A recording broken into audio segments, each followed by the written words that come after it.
가난한 집딸이 우리 집안에 들어온 것만으로도 감사해야 해.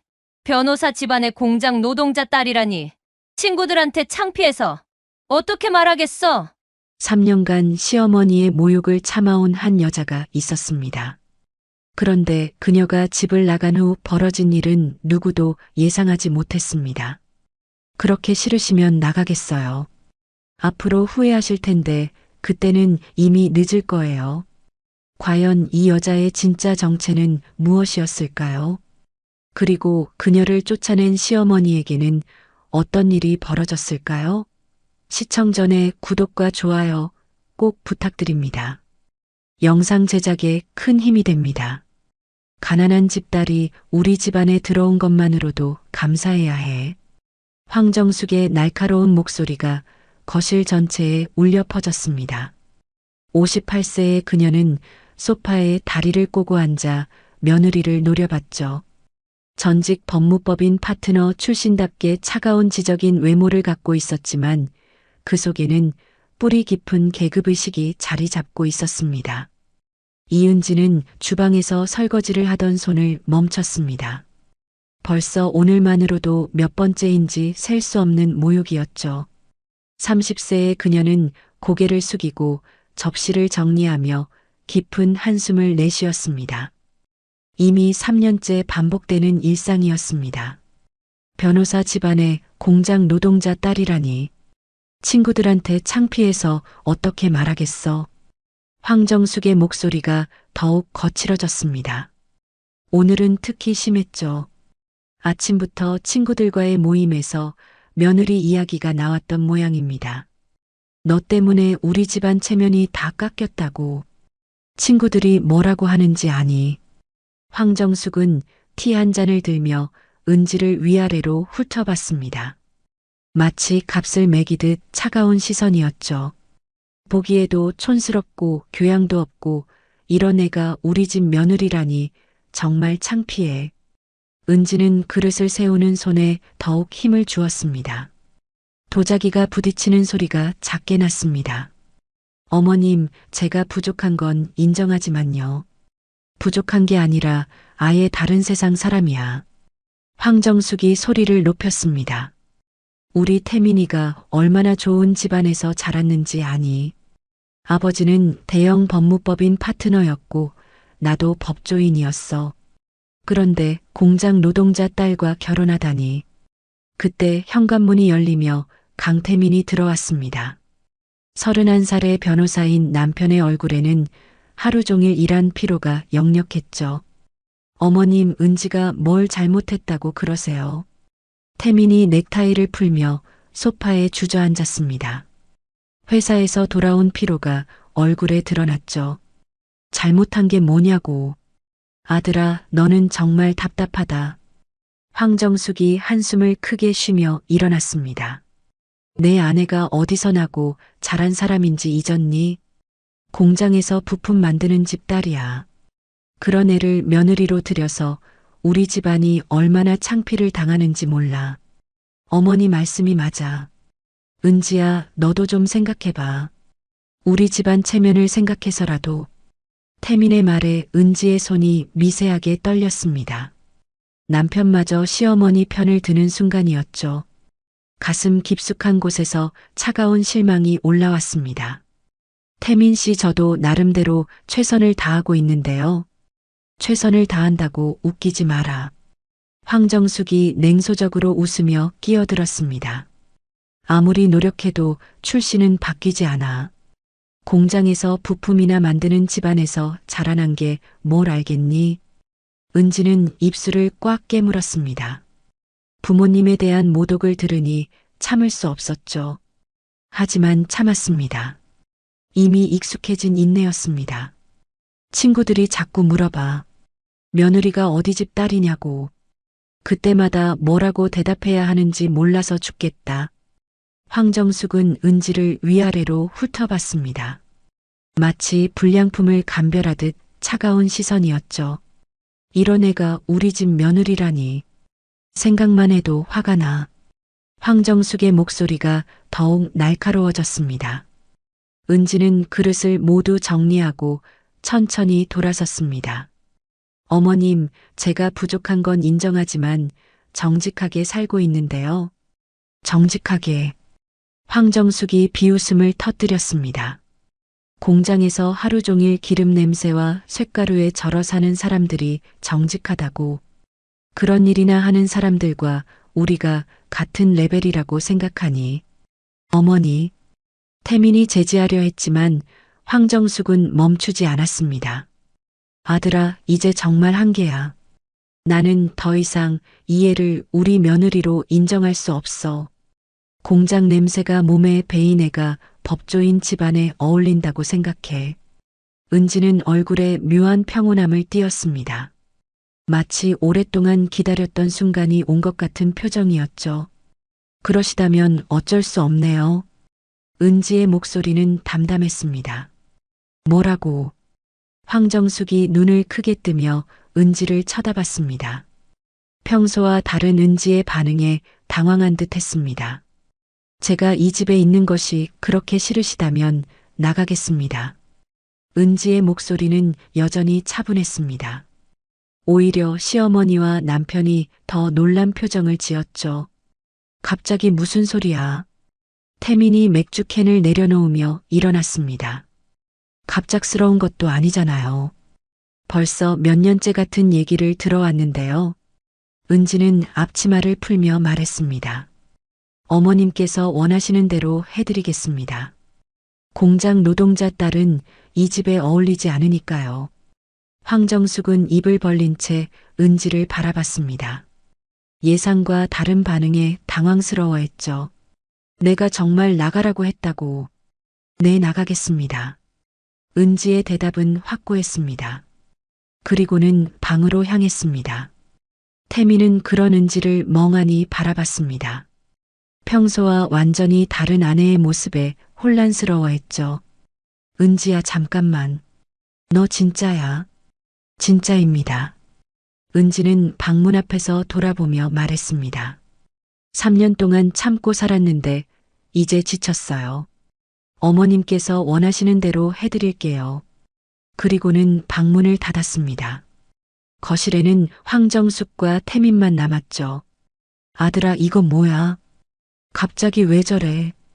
황정숙이 당황하며 태민을 쳐다봤습니다. 글쎄요. 저도 잘 모르겠어요. 태민도 어리둥절한 표정이었습니다. 평소 순종적이던 아내가 갑자기 변한 것 같았죠. 방 안에서는 은지가 침착하게 짐을 정리하고 있었습니다. 얼굴에는 묘한 미소가 스쳐갔죠. 마치 오랫동안 계획했던 일이 시작되는 것 같은 표정이었습니다. 이제 진짜 시작이군요. 은지가 혼자서 중얼거렸습니다. 그 목소리에는 전에 없던 자신감이 묻어 있었죠. 그때 은지의 휴대폰이 울렸습니다. 화면에는 한솔그룹 비서실장이라는 이름이 떠올랐습니다. 은지는 재빨리 전화를 받았습니다. 네, 이사님. 은지의 목소리가 갑자기 달라졌습니다. 방금 전까지의 조심스러운 며느리가 아닌 당당하고 전문적인 목소리였죠. 준비 완료됐습니다. 내일 아침 첫 임원회의에서 보고받겠습니다.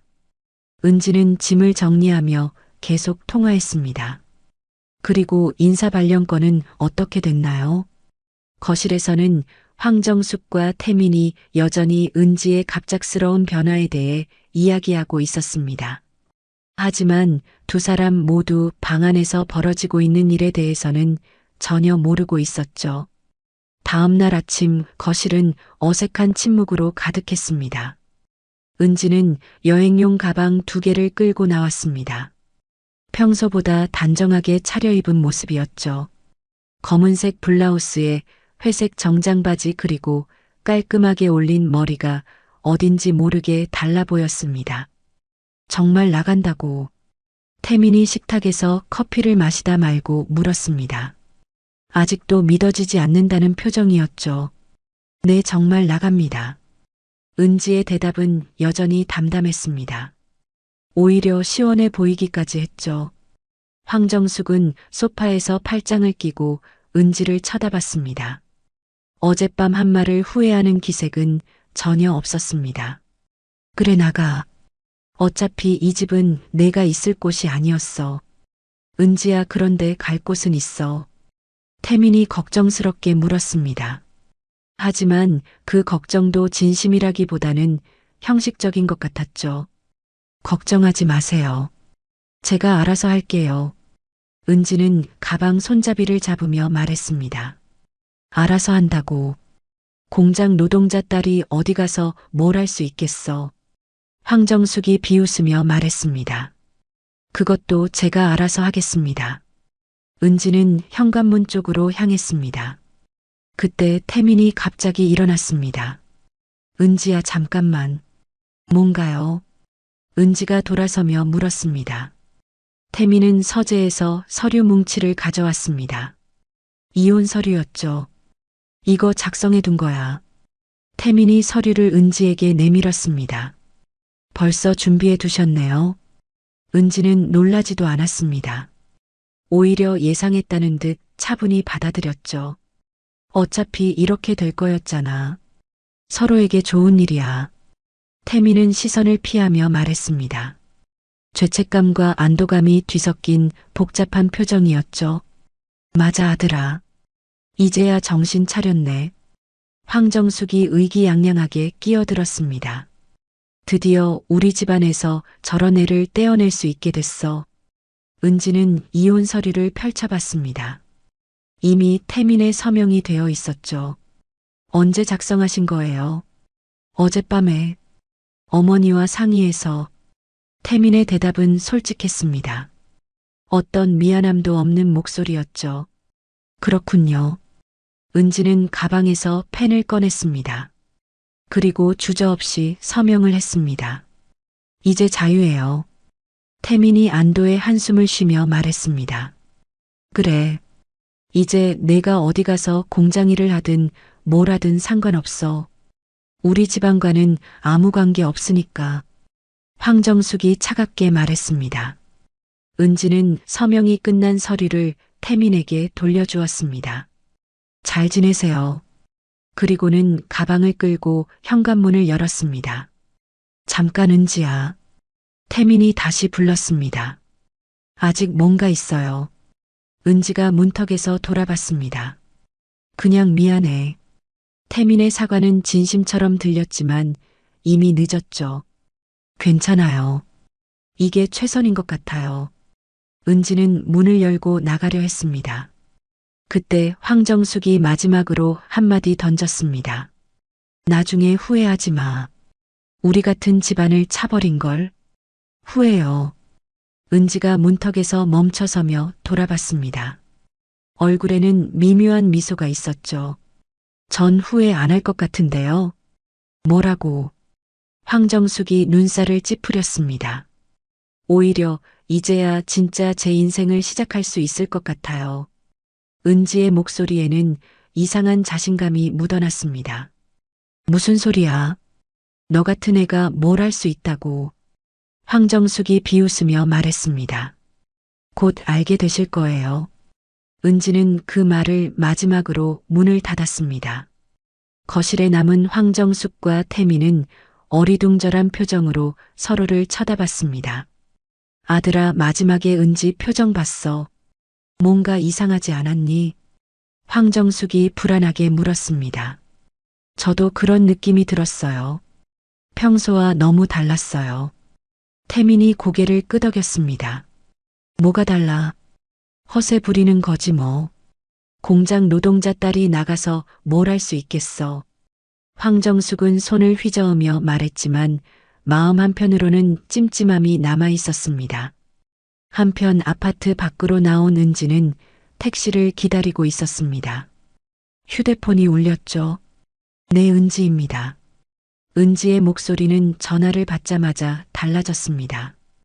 이전의 조심스러운 말투가 아닌 당당하고 자신감 넘치는 목소리였죠. 내 계획대로 진행됐습니다. 이제 2단계로 넘어가면 될 것 같아요. 전화에서 누군가와 대화하는 은지의 모습은 완전히 다른 사람 같았습니다. 3년이면 충분히 길었죠. 이제 진짜 모습을 보여드릴 때가 된 것 같습니다. 은지가 전화를 끊고 택시에 올랐습니다. 차창 너머로 보이는 아파트를 마지막으로 돌아봤죠. 이제 시작이군요. 은지의 입가에 의미심장한 미소가 번졌습니다. 마치 오랫동안 감춰왔던 가면을 벗어버린 것 같았죠. 기사님, 강남 한솔그룹 본사로 가주세요. 은지가 말했습니다. 네, 알겠습니다. 택시 기사가 대답했습니다. 택시가 출발하면서 은지의 모습이 점점 멀어졌습니다. 아파트 안의 황정숙과 태민은 아직도 은지의 마지막 표정에 대해 이야기하고 있었죠. 그런데 진짜 이상했어, 어머니. 마지막에 은지가 웃을 때 그냥 허세야 허세. 쫓겨나면서 체면 세우려는 거지. 황정숙은 그렇게 말했지만 내심 불안함을 감출 수 없었습니다. 하지만 두 사람 모두 아직 모르고 있었죠. 방금 집에서 쫓아낸 여자가 누구인지, 그리고 앞으로 어떤 일이 벌어질지를. 은지를 태운 택시는 강남의 고층 빌딩 사이를 누비며 달려갔습니다. 차창 밖으로 보이는 도시의 풍경이 빠르게 스쳐 지나갔죠. 은지는 조용히 눈을 감고 깊은 숨을 쉬었습니다. 드디어 끝났네. 은지가 혼자 중얼거렸습니다. 이제 더 이상 숨길 필요가 없었죠. 3년 동안 감춰왔던 진짜 자신을 드러낼 때가 온 것입니다. 택시는 강남 중심가의 50층 초고층 건물 앞에 멈췄습니다.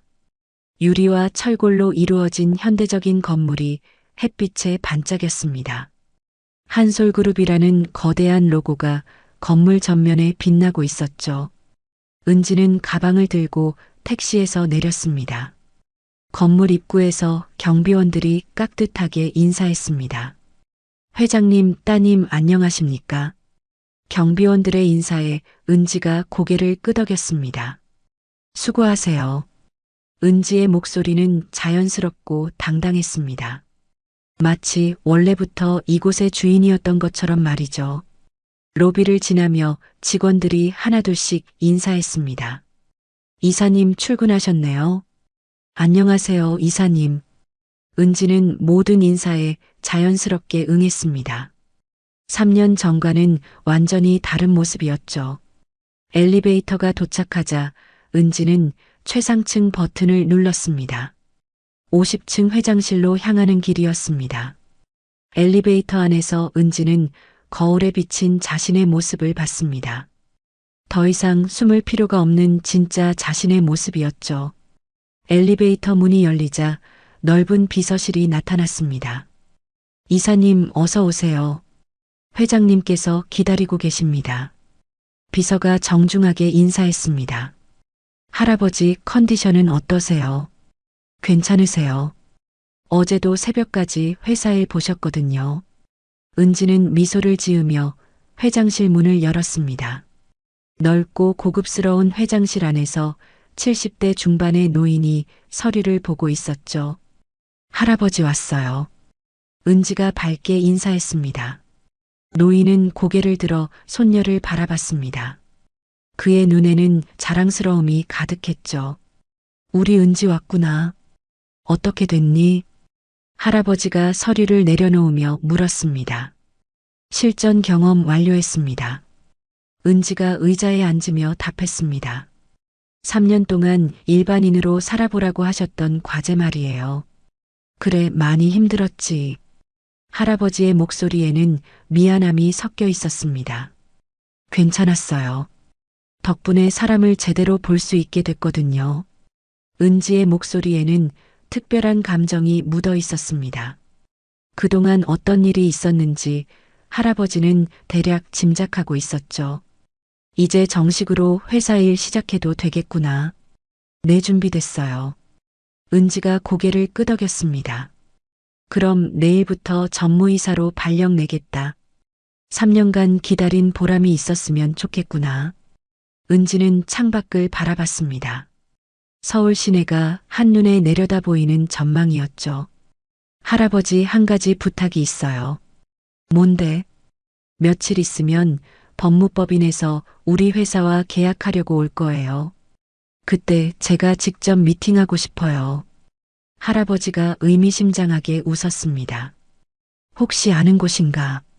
네, 아주 잘 아는 곳이에요. 은지의 목소리에는 차가운 기대감이 묻어 있었습니다.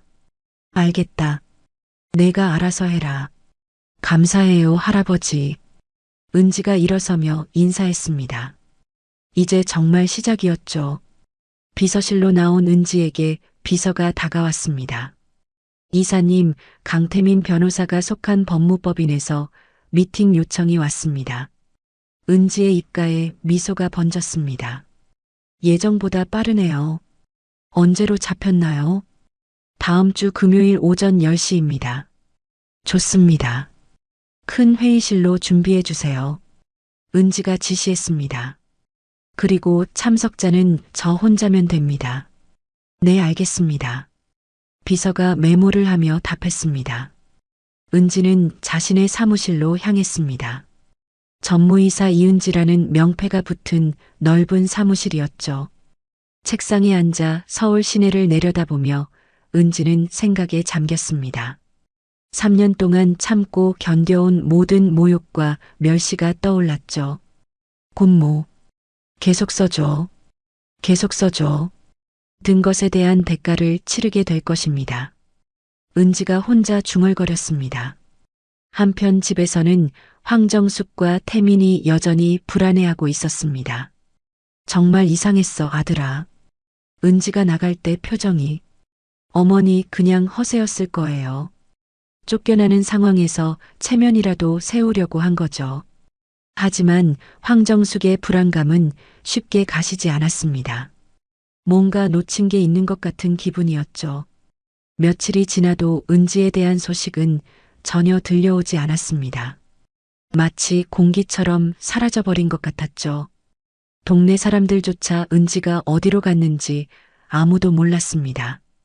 은지가 집을 나간 지 일주일이 지났습니다.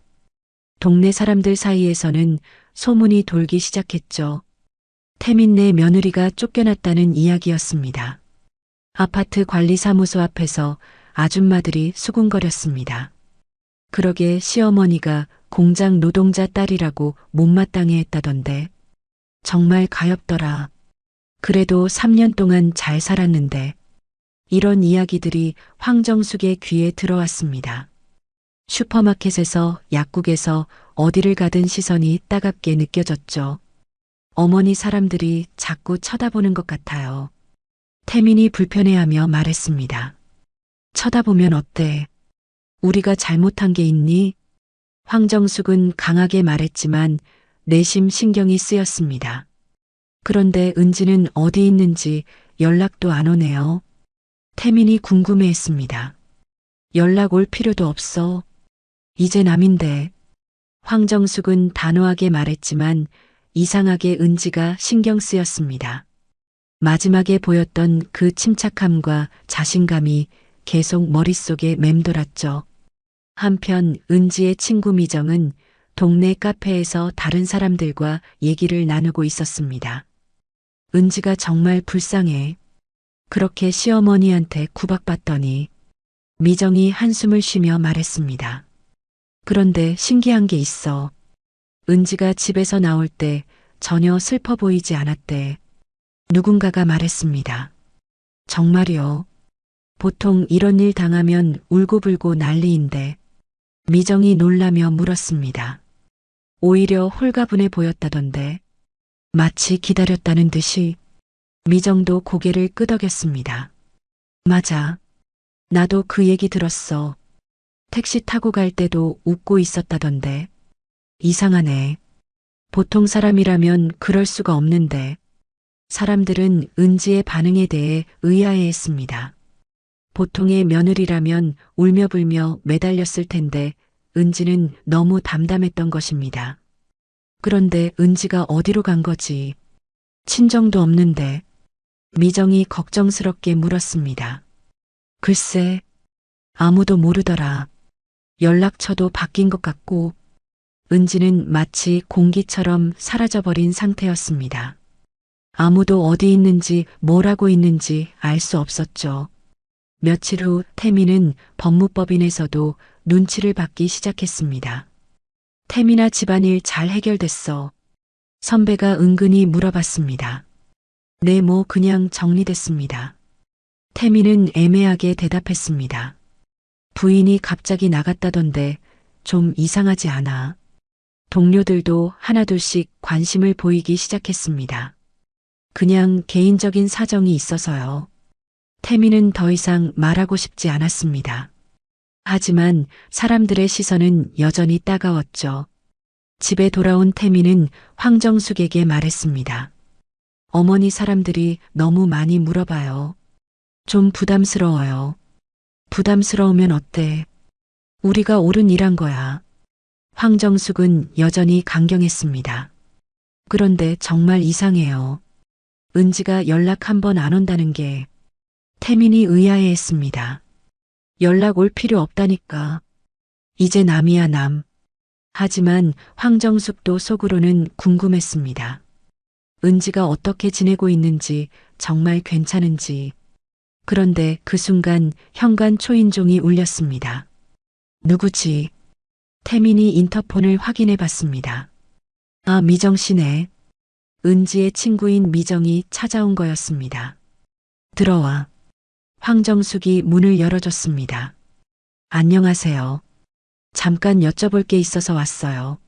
미정은 어색하게 인사했습니다. 은지 얘기인가? 황정숙이 직설적으로 물었습니다. 네. 연락이 안 되거든요. 어디 있는지 아세요? 미정이 조심스럽게 물었습니다. 우리가 왜 알아? 이제 상관없는 사이야.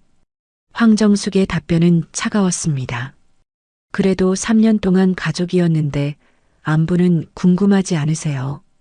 미정이 조심스럽게 물었습니다. 궁금하지 않아. 공장 노동자 딸이 어디 가서 뭐 하든 상관없어. 황정숙의 목소리에는 여전히 차가움이 있었습니다. 미정은 한숨을 쉬며 일어났습니다. 알겠어요. 그럼 실례하겠습니다. 미정이 나가고 난 후 거실에는 다시 침묵이 흘렀습니다. 어머니, 정말 은지가 어떻게 지내는지 궁금하지 않으세요? 태민이 조심스럽게 물었습니다. 궁금하지 않다니까. 그런 애한테 신경 쓸 시간에 너 재혼할 생각이나 해. 황정숙은 단호하게 말했지만 마음 한편으로는 계속 은지가 신경 쓰였습니다. 특히 마지막에 보였던 그 미소와 자신감 있는 모습이 자꾸 떠올랐죠. 분명히 평소와는 다른 뭔가가 있었는데 그게 뭔지 알 수 없어서 더 신경 쓰였습니다. 하지만 황정숙은 그런 마음을 드러내지 않으려 했습니다. 자신이 옳은 일을 했다고 계속 되뇌며 은지에 대한 생각을 지우려 노력했죠. 그러나 동네 사람들의 시선과 수군거림은 계속되었고 은지에 침착했던 마지막 모습은 황정숙과 태민의 마음을 계속 불안하게 만들었습니다. 그날 밤 황정숙은 잠자리에 누워서도 계속 은지의 마지막 모습을 떠올렸습니다. 곧 알게 되실 거예요 라고 했던 그 말이 계속 귓가에 맴돌았죠. 설마 뭔가 계획이라도 있었나? 황정숙은 고개를 저었습니다. 공장 노동자 딸이 무슨 계획을 세울 수 있겠어. 그냥 허세였을 거야. 하지만 아무리 생각해도 은지의 마지막 표정은 허세로 보이지 않았습니다. 너무나 확신에 차 있었고 마치 모든 것을 계획하고 있었던 것처럼 보였죠. 황정숙은 잠을 이루지 못하고 뒤척였습니다. 처음으로 자신의 판단이 틀렸을지도 모른다는 불안감이 스멀스멀 올라왔습니다. 한 달이 흘렀습니다. 태민이 다니는 대형 법무법인에 큰 소식이 전해졌습니다. 여러분, 중요한 발표가 있겠습니다. 회의실에서 김 대표가 변호사들을 불러 모았습니다. 이번에 한솔그룹과 대형 법무자문 계약을 진행한다고 합니다. 변호사들 사이에서 웅성거림이 일었습니다. 규모가 얼마나 되는데요? 태민이 손을 들고 물었습니다. 총 계약 규모가 1,000억 원입니다. 우리 법무법인 역사상 최대 계약이 될 거예요. 김 대표의 설명에 모든 변호사들이 흥분했습니다. 이 계약만 성사되면 우리 법무법인이 국내 최고 기업 법무 전문가로 자리매김하게 됩니다. 당연히 관련 변호사들에게는 특별한 인센티브와 승진 기회가 주어질 거고요. 태민의 눈이 반짝였습니다. 이런 기회를 놓칠 수 없었죠. 그런데 문제가 있습니다. 경쟁 법무법인들도 만만치 않아요. 특히 김앤장과 광장이 강력한 라이벌이 될 거예요. 김 대표가 걱정스럽게 말했습니다. 우리가 이길 수 있을까요? 변호사 중 한 명이 걱정스럽게 물었습니다. 가능성은 있습니다. 하지만 무엇보다 그룹과의 관계가 중요할 거예요. 그 그룹 담당자가 누구인데요? 태민이 궁금해했습니다. 한솔그룹 전무이사입니다. 최근에 임명된 젊은 임원이라는 소문이 있어요. 김 대표가 설명했습니다. 법무법인 전체가 들썩이기 시작했습니다. 모든 변고사들이 이 프로젝트에 매달리기 시작했죠. 태민은 집에 돌아와서 황정숙에게 이 소식을 전했습니다. 어머니, 정말 큰 기회가 왔어요. 무슨 일인데 그렇게 흥분해? 황정숙이 궁금해했습니다. 1,000억짜리 계약이요. 이거 따내면 제가 승진은 물론이고 보너스도 엄청날 거예요. 태민의 목소리에는 흥분이 가득했습니다. 정말 그럼 우리도 이제 좀 여유로워지겠네. 황정숙도 기대에 찼습니다. 네. 이 계약만 성사시키면 아파트도 더 큰 곳으로 이사할 수 있을 거예요. 태민은 벌써 성공한 기분이었습니다. 그런데 경쟁이 치열할 것 같은데. 황정숙이 걱정스럽게 물었습니다. 물론이죠. 하지만 저도 이 분야에서는 나름 경험이 있잖아요. 충분히 이길 수 있을 거예요. 태민은 자신감에 차 있었습니다. 며칠 후 법무법인에서는 본격적인 준비에 들어갔습니다. 태민 씨, 이번 프로젝트 팀장을 맡아주세요. 김 대표가 태민을 불러 말했습니다. 정말요? 감사합니다. 태민은 기뻐했습니다. 책임이 무거운 만큼 성과도 클 거예요. 열심히 해주세요. 네. 최선을 다하겠습니다. 태민은 이제 완전히 이 프로젝트에 몰두했습니다. 팀원들과 함께 제안서를 준비하고 클라이언트 분석도 했죠. 하지만 한솔그룹의 전무이사에 대한 정보는 많지 않았습니다. 이상하게 정보가 별로 없네요. 팀원 중 한 명이 말했습니다. 젊은 임원이라서 그런 것 같아요. 아직 언론에 많이 노출되지 않았나 봐요. 태민이 추측했습니다. 그런데 소문으로는 상당히 까다롭다던데요. 네. 그리고 해외에서 경영학을 공부했다고 하더라고요. 태민은 더욱 열심히 준비했습니다. 밤늦도록 제안서를 다듬고 프레젠테이션 자료도 완벽하게 만들었죠. 집에서도 계속 일 이야기만 했습니다. 어머니, 이번 계약만 성사되면 정말 우리 인생이 바뀔 거예요. 그래 아들아. 꼭 성공해야 해. 황정숙도 간절했습니다. 근데 은지가 없어서 다행이에요. 그런 애가 있었다면 클라이언트 앞에서 얼마나 창피했을지. 황정숙이 또다시 은지를 언급했습니다. 맞아요. 이제 마음 편하게 일할 수 있어서 좋아요.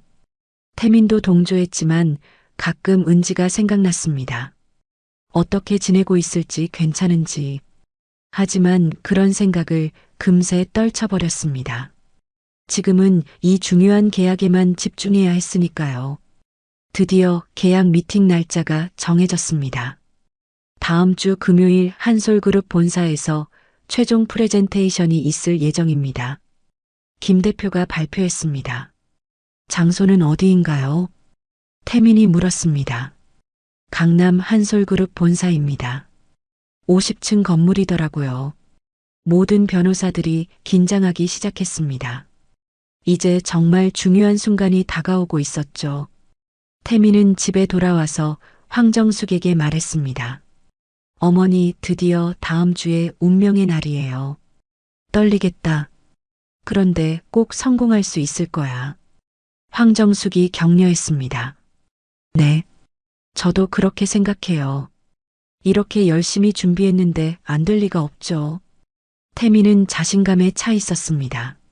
하지만 그는 아직 모르고 있었습니다. 며칠 후 그 회사에서 누구를 만나게 될지를. 드디어 운명의 금요일이 왔습니다. 태민은 평소보다 일찍 일어나서 정장을 차려입었습니다. 어머니 다녀오겠어요. 태민이 넥타이를 매며 말했습니다.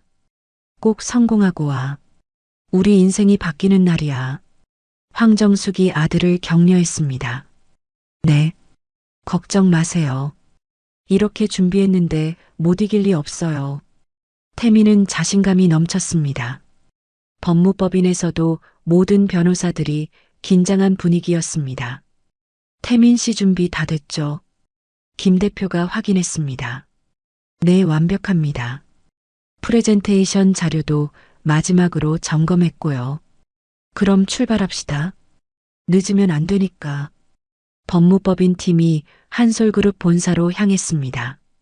고급 승용차 안에서 태민은 마지막으로 자료를 점검했습니다. 강남에 도착하자 50층 높이의 유리 건물이 눈에 들어왔습니다. 로비의 웅장함에 모든 팀원들이 감탄했죠. 역시 대기업이네요. 팀원 중 한 명이 말했습니다. 클라이언트 수준을 알 수 있어요. 역시 성장하는 그룹이군요. 태민도 긴장되면서도 기대됐습니다. 안내 직원이 왔습니다. 법무법인에서 오셨나요? 네, 맞습니다. 35층 회의실로 안내해 드리겠습니다. 엘리베이터를 타고 35층에 올라갔습니다. 복도를 걸으면서도 회사의 현대적인 분위기가 느껴졌죠. 이런 곳에서 미팅을 하다니 정말 대단한 회사군요. 김 대표가 감탄했습니다. 회의실 앞에 도착했습니다. 문 옆에는 법무자문 계약 미팅이라는 안내판이 붙어 있었죠. 준비되셨나요? 안내 직원이 문을 열려고 했습니다. 네, 준비됐습니다. 태민이 답했습니다. 문이 열리자 넓고 현대적인 회의실이 나타났습니다. 한쪽 끝에는 대형 스크린이 있었고 긴 회의 테이블이 놓여 있었죠. 그런데 회의실 안에는 아직 아무도 없었습니다. 클라이언트는 언제 오시나요? 태민이 안내 직원에게 물었습니다. 곧 오실 예정입니다. 잠시만 기다려주세요. 법무법인 팀은 테이블 한쪽에 자리를 잡고 앉았습니다. 태민은 프레젠테이션 자료를 다시 한번 점검했죠. 정말 떨리네요. 팀원 중 한 명이 중얼거렸습니다. 떨지 마세요. 우리가 최고로 준비했잖아요. 태민이 팀원들을 격려했습니다. 그때 회의실 문이 다시 열렸습니다. 정장을 입은 여성이 들어왔죠. 우아한 검은색 슈트에 하이힐을 신고 머리는 단정하게 올려 묶었습니다. 안녕하세요. 한솔그룹 전무이사 이은지입니다. 여성이 자연스럽게 인사했습니다. 태민의 얼굴이 순간 굳었습니다. 그 목소리, 그 얼굴이 너무나 익숙했죠. 아, 은지. 태민이 믿을 수 없다는 표정으로 중얼거렸습니다. 김 대표와 다른 팀원들은 태민의 반응을 이상하게 여겼습니다. 태민 씨 아세요? 김 대표가 조심스럽게 물었습니다. 은지는 태민을 똑바로 쳐다봤습니다. 얼굴에는 차분한 미소가 있었죠. 안녕하세요, 강 변호사님. 오랜만에 뵙겠네요. 은지의 목소리는 한 달 전과 완전히 달랐습니다. 당당하고 자신감에 차 있었죠. 너 내가 왜 여기에? 태민이 당황해서 말을 더듬었습니다. 일 때문이죠. 저희 회사에서 법무자문 프로젝트를 진행하거든요. 은지는 침착하게 대답했습니다. 회사? 무슨 회사? 태민이 믿을 수 없다는 표정으로 물었습니다. 한솔그룹입니다. 제가 전무이사를 맡고 있어요. 은지가 명함을 태민에게 건넸습니다. 태민은 떨리는 손으로 명함을 받았죠. 이은지, 한솔그룹 전무이사라고 적혀 있었습니다. 이게 무슨 일이야? 태민의 목소리는 떨렸습니다. 김 대표와 팀원들은 상황을 파악하지 못하고 있었죠. 태민 씨 혹시 개인적으로 아시는 분인가요? 김 대표가 어색하게 물었습니다. 네, 전 남편입니다. 은지가 담담하게 말했습니다. 회의실이 순간 조용해졌습니다. 모든 사람들이 놀란 표정을 지었죠. 전 남편이라고요. 김 대표가 놀라며 되물었습니다. 네, 맞습니다. 한 달 전까지 부부였죠. 은지는 여전히 침착했습니다. 그럼 공장 노동자. 태민이 말을 잇지 못했습니다. 공장 노동자 딸이라고요. 맞아요. 제 어머니는 공장에서 일하셨죠. 은지의 목소리에는 평온함이 있었습니다. 하지만 그건 제가 사회 경험을 쌓기 위해서였어요. 밑바닥부터 시작해서 모든 일을 경험해 보라는 할아버지의 가르침이었거든요. 태민은 입을 벌린 채 은지를 바라봤습니다. 할아버지가 누구인데? 한솔그룹 창립자이신 이 회장님이세요. 제 친할아버지죠. 은지의 설명에 회의실 앞 모든 사람들이 충격을 받았습니다. 그럼 넌 처음부터 재벌 상속녀였다고? 네, 맞습니다. 은지가 고개를 끄덕였습니다. 그런데 왜 그걸 숨겼어? 태민이 힘겹게 물었습니다. 숨긴 게 아니라 아직 때가 아니었어요. 3년 동안 일반인으로 살아보라는 할아버지의 명령이었거든요. 은지는 회의실을 둘러보며 말했습니다. 그 3년이 끝났고 이제 정식으로 회사를 이어받게 됐어요.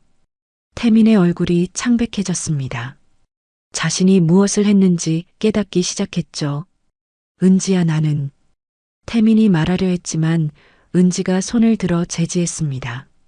지금은 개인적인 이야기를 할 시간이 아니에요. 업무 미팅을 진행해야죠.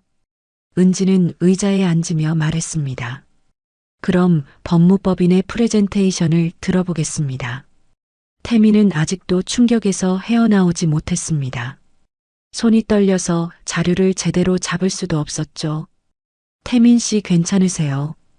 김 대표가 걱정스럽게 물었습니다. 아, 네. 괜찮습니다. 태민이 어렵게 대답했습니다. 그러면 시작하시죠. 은지가 차분하게 말했습니다. 태민은 떨리는 손으로 프레젠테이션을 시작했습니다. 하지만 머릿속이 하얗게 변해서 제대로 진행할 수가 없었죠. 그동안 완벽하게 준비했던 모든 내용이 머릿속에서 사라져버렸습니다. 은지의 정체를 알고 나니 모든 것이 달라 보였죠. 프레젠테이션이 끝나고 회의실은 어색한 침묵에 휩싸였습니다. 태민은 식은땀을 흘리며 은지의 반응을 기다렸습니다. 자료 검토 후 연락드리겠습니다. 은지가 공식적으로 말했습니다. 김 대표와 팀원들은 어리둥절한 표정으로 자리에서 일어났죠. 그럼 저희는 이만 실례하겠습니다. 김 대표가 인사하며 나가려 했습니다. 잠깐 강 변호사님만 잠시 남아주세요. 은지가 태민을 불렀습니다. 팀원들이 모두 나가고 회의실에는 은지와 태민만 남았죠. 너 정말 한솔그룹 전무이사야. 태민이 믿을 수 없다는 표정으로 물었습니다. 네, 정말이에요. 은지가 담담하게 답했습니다. 그럼 왜 그동안 속였어? 왜 공장 노동자 딸인 척했어? 속인 게 아니에요. 어머니는 정말 공장에서 일하셨거든요. 은지가 설명하기 시작했습니다. 할아버지께서 후계자 교육의 일환으로 3년 동안 일반인으로 살아보라고 하셨어요. 그래서 어머니와 함께 평범한 생활을 했던 거예요. 태민은 머리를 감쌌습니다. 그럼 우리가 널 공장 노동자 딸이라고 무시하고 내쫓았다는 거야. 네, 무시하고 내쫓았죠. 은지의 목소리에는 감정이 없었습니다. 은지야, 미안해. 정말 미안해. 태민이 고개를 숙이며 사과했습니다. 미안하다고요. 3년 동안 어머님과 함께 저를 짓밟아 놓고. 은지의 목소리가 차갑게 변했습니다. 그때는 정말 몰랐어. 몰랐다고요. 사랑한다면서 아내의 출신을 그렇게 부끄러워했어요. 은지가 태민을 똑바로 쳐다봤습니다. 태민은 할 말이 없었죠. 저를 내쫓던 그 손으로 이제 계약을 부탁하게 될 줄은 몰랐겠죠. 은지의 말에 태민이 고개를 들었습니다. 은지야, 우리 다시 시작할 수 없을까? 태민이 간절하게 말했습니다. 다시 시작이라고요. 은지가 비웃음을 터뜨렸습니다. 사랑해서 결혼한 게 아니었잖아요. 그냥 편한 상대였으니까 결혼했던 거죠. 그건 제가 재벌가 딸이라는 걸 알았으니까 다시 시작하자는 거잖아요. 은지의 말이 날카로웠습니다. 태민은 부정하고 싶었지만 할 수 없었습니다. 실제로 그런 마음이 있었으니까요. 어머님도 마찬가지겠죠. 공장 노동자 딸이라고 무시하던 분이 갑자기 며느리로 받아주시겠어요. 은지가 냉소적으로 말했습니다. 은지야, 정말 미안해. 우리가 잘못했어. 태민이 무릎을 꿇으려 했습니다. 일어서세요. 지금 그런 거 하지 마세요. 은지가 차갑게 말했습니다. 이제 우리는 사업상 관계일 뿐이에요. 개인적인 감정은 접어두시죠. 은지가 자리에서 일어났습니다. 계약건은 며칠 후에 연락드릴게요. 검토해봐야 하니까요. 태민은 절망적인 표정으로 은지를 바라봤습니다. 은지야, 이제. 은지 전무라고 불러주세요. 은지가 단호하게 말하며 회의실을 나갔습니다. 태민은 혼자 남아서 머리를 쥐어뜯었죠. 자신이 얼마나 큰 실수를 했는지 깨닫기 시작했습니다. 그날 저녁 태민이 황정숙에게 전화했습니다. 어머니, 지금 당장 한솔그룹으로 오세요.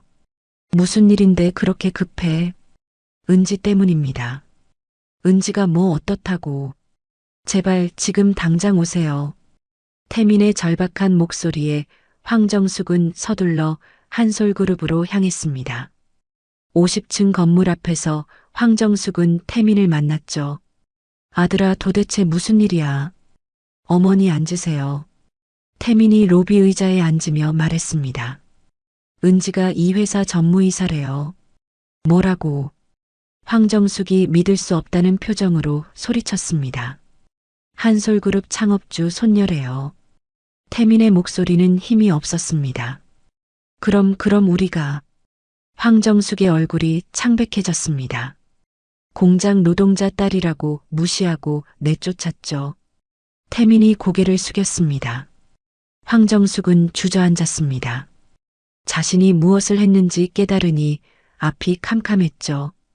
그럼 계약은 어떻게 될까? 황정숙이 떨리는 목소리로 물었습니다. 모르겠어요. 은지가 아니 전무가 검토해 본다고 했어요. 태민도 불안했습니다. 우리가 완전히 망했구나. 황정숙이 절망적으로 말했습니다.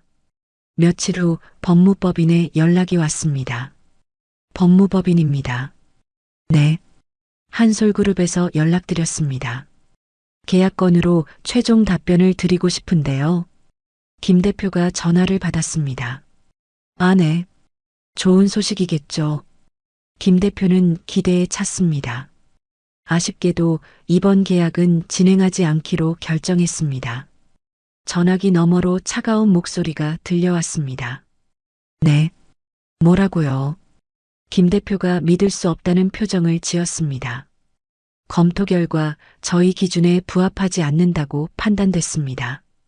그뿐만 아니라 다른 대기업들에게도 귀하 법무법인의 신뢰성에 대해 문의가 있었습니다. 김 대표의 얼굴이 창백해졌습니다. 그게 무슨 뜻인가요? 자세한 내용은 문서로 발송해 드리겠습니다. 전화가 끊어졌습니다. 김 대표는 급히 태민을 불렀습니다. 태민 씨, 큰일 났어요. 왜 그러세요? 한솔그룹에서 계약을 거절했어요. 김 대표의 목소리가 떨렸습니다. 그뿐만 아니라 다른 대기업들한테도 우리에 대한 안 좋은 이야기를 했나 봐요. 태민의 가슴이 철렁했습니다. 그 말은 맞았습니다. 은지는 한솔그룹의 영향력을 이용해 다른 기업들에게도 해당 법무법인의 문제점을 알렸거든요. 며칠 지나지 않아 더 큰 타격이 왔습니다. 김 대표님 삼성에서 연락 왔어요. 직원이 급히 뛰어왔습니다. 뭐라고 하던가요?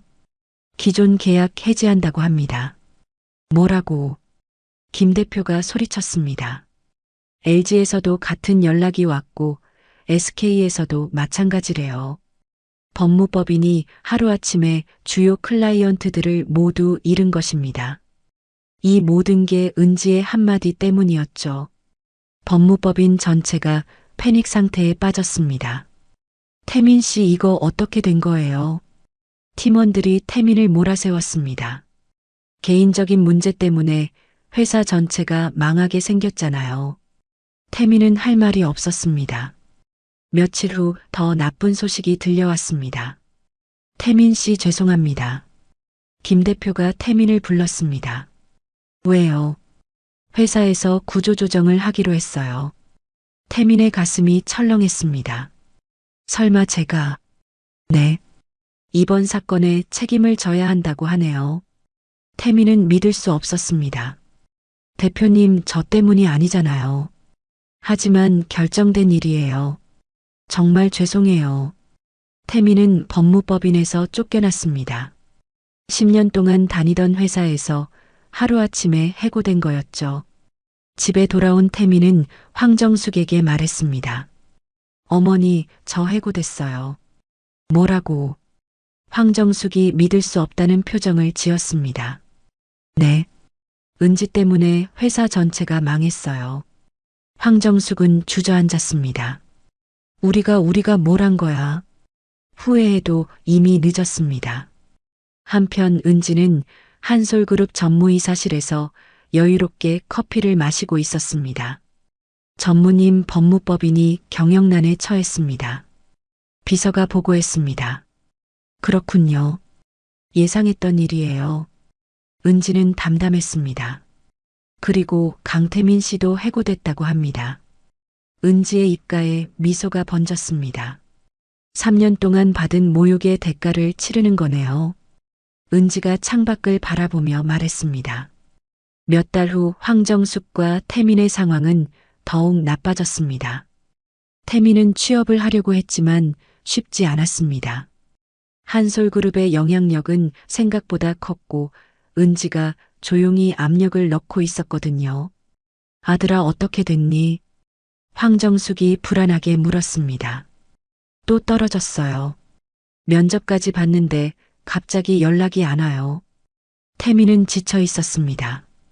은지가 아니 전무가 우리를 계속 방해하는 것 같아요. 황정숙의 목소리에는 두려움이 있었습니다. 이렇게 살 수는 없어. 우리가 먼저 사과하러 가자. 황정숙이 결심을 굳혔습니다. 어머니, 이미 늦었어요. 아니야. 진심으로 사과하면 용서해 줄 거야. 황정숙은 희망을 버리지 않았습니다. 다음 날 황정숙과 태민은 한솔그룹을 찾아갔습니다. 죄송하지만 약속 없이는 만날 수 없습니다. 비서가 단호하게 말했습니다. 그럼 약속을 잡아주세요. 정말 중요한 일이에요. 황정숙이 애원했지만 비서는 고개를 저었습니다.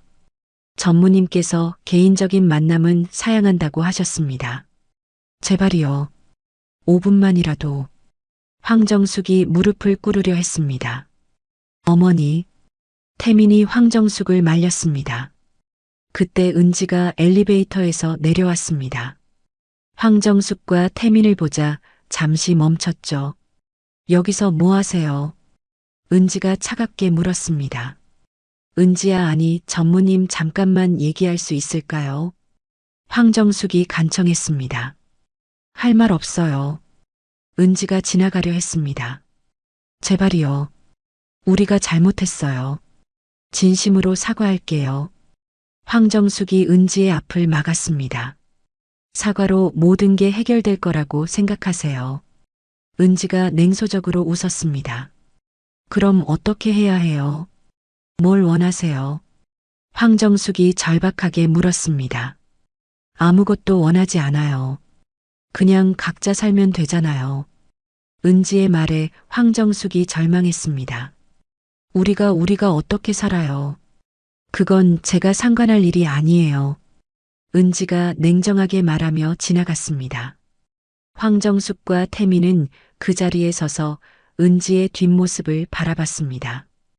우리가 정말 망했구나. 황정숙이 절망적으로 중얼거렸습니다. 1년이 지났습니다. 은지는 한솔그룹을 성공적으로 이끌고 있었습니다. 새로운 사업 프로젝트도 성공했고 회사의 가치는 더욱 올라갔죠. 전무님, 이번 분기 실적이 나왔습니다. 비서가 보고서를 가져왔습니다. 좋은 결과네요. 이대로 계속 진행하세요. 은지는 자신감에 차 있었습니다. 반면 황정숙과 태민은 여전히 어려운 상황이었습니다. 태민은 겨우 작은 법무사 사무실에 취직했지만 예전 같지 않았고 황정숙은 건강도 나빠졌죠. 어느 날 황정숙은 혼자 앉아서 과거를 회상했습니다. 내가 왜 그랬을까? 은지가 그렇게 나쁜 애였나? 황정숙은 후회로 가득했습니다. 공장 노동자 딸이라고 무시했던 게 정말 잘못이었어. 사람을 그렇게 판단하면 안 되는 건데. 하지만 이미 늦었습니다. 한편 은지는 새로운 삶을 살고 있었습니다. 더 이상 과거에 얽매이지 않고 자신의 능력을 마음껏 발휘하고 있었죠. 전무님, 새로운 프로젝트 제안서입니다. 비서가 서류를 가져왔습니다. 좋네요. 이대로 진행하세요. 은지는 자신감에 차 있었습니다. 창밖을 바라보며 은지는 생각했습니다. 과거에 무시당하던 며느리는 이제 없어요. 진짜 제 모습으로 살아가는 거죠. 은지의 얼굴에는 만족스러운 미소가 있었습니다. 3년 동안 참고 견디던 시간들이 헛되지 않았죠. 이제 진정한 승자가 된 것입니다. 그날 오후 은지는 중요한 발표를 위해 기자회견장에 섰습니다. 한솔그룹의 신임 부회장 임명 발표였죠. 여러분, 오늘 중요한 소식을 전해드리겠습니다. 은지가 마이크 앞에 섰습니다. 이은지 전무이사가 한솔그룹 부회장으로 승진하게 됐습니다. 기자들이 셔터를 눌러댔습니다. 부회장님, 소감 한 말씀 부탁드립니다. 기자가 질문했습니다. 저는 항상 사람을 겉모습으로 판단하지 말라고 배웠습니다. 은지가 차분하게 말했습니다. 누구든 노력하면 성공할 수 있다고 믿습니다. 하지만 다른 사람을 무시하는 사람들에게는 그에 합당한 대가가 따른다는 것도 분명히 말씀드리고 싶어요.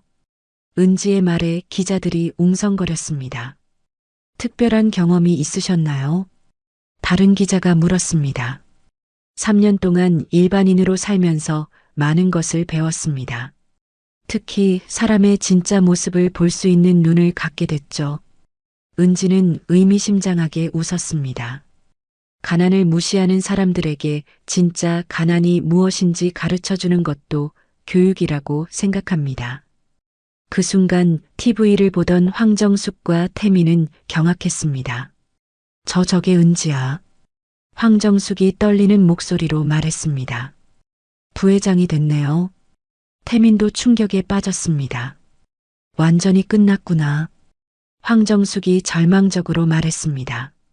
한편 기자회견을 마친 은지는 회장실로 올라갔습니다. 할아버지가 기다리고 있었죠. 수고했다, 은지야. 할아버지가 미소를 지었습니다. 할아버지 덕분이에요. 3년간의 시련이 저를 더 강하게 만들어줬어요. 은지가 감사의 인사를 했습니다.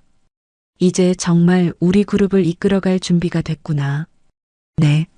누구도 무시할 수 없는 리더가 되겠습니다. 은지의 목소리에는 확신이 가득했습니다. 저녁 늦게 사무실에서 일을 마치고 나오는 은지의 모습은 당당했습니다. 더 이상 누구에게도 무시당하지 않는 진정한 성공을 이룬 거였죠. 한솔그룹 부회장 이은지. 건물 입구의 명패가 조명에 반짝였습니다. 은지는 차에 오르며 지난 4년을 되돌아봤습니다. 3년간의 숨겨진 삶과 1년간의 복수. 모든 것이 완벽하게 계획대로 진행됐습니다. 무시당하던 며느리는 결국 진정한 승자가 되었습니다. 과거의 모욕을 이겨내고 진짜 자신의 자리를 찾은 것이죠. 은지의 복수는 완성되었고 새로운 인생이 시작되었습니다. 차가 한솔그룹 본사를 떠나며 은지는 마지막으로 건물을 돌아봤습니다. 이제 이곳의 진짜 주인이 된 기분이었죠. 더 이상 숨을 필요도 참을 필요도 없었습니다. 가난한 집딸이라며 무시했던 사람들은 이제 그녀 앞에서 무릎을 꿇었고 한때 쫓아냈던 며느리는 수천억 대기업의 실질적 후계자가 되어 있었습니다. 사람의 진짜 가치는 출신이나 겉모습이 아닌 그 사람의 인격과 노력에서 나온다는 것을 보여준 이야기였습니다. 다른 사람을 함부로 무시하고 차별하는 행동이 결국 자신에게 되돌아온다는 교훈을 남기며 진정한 성공은 남을 짓밟는 것이 아니라 자신의 실력으로 당당하게 이루는 것임을 증명했습니다. 오늘 이야기가 좋으셨다면 구독과 좋아요, 알람 설정 잊지 마시고 소중한 댓글 하나가 큰 힘이 됩니다.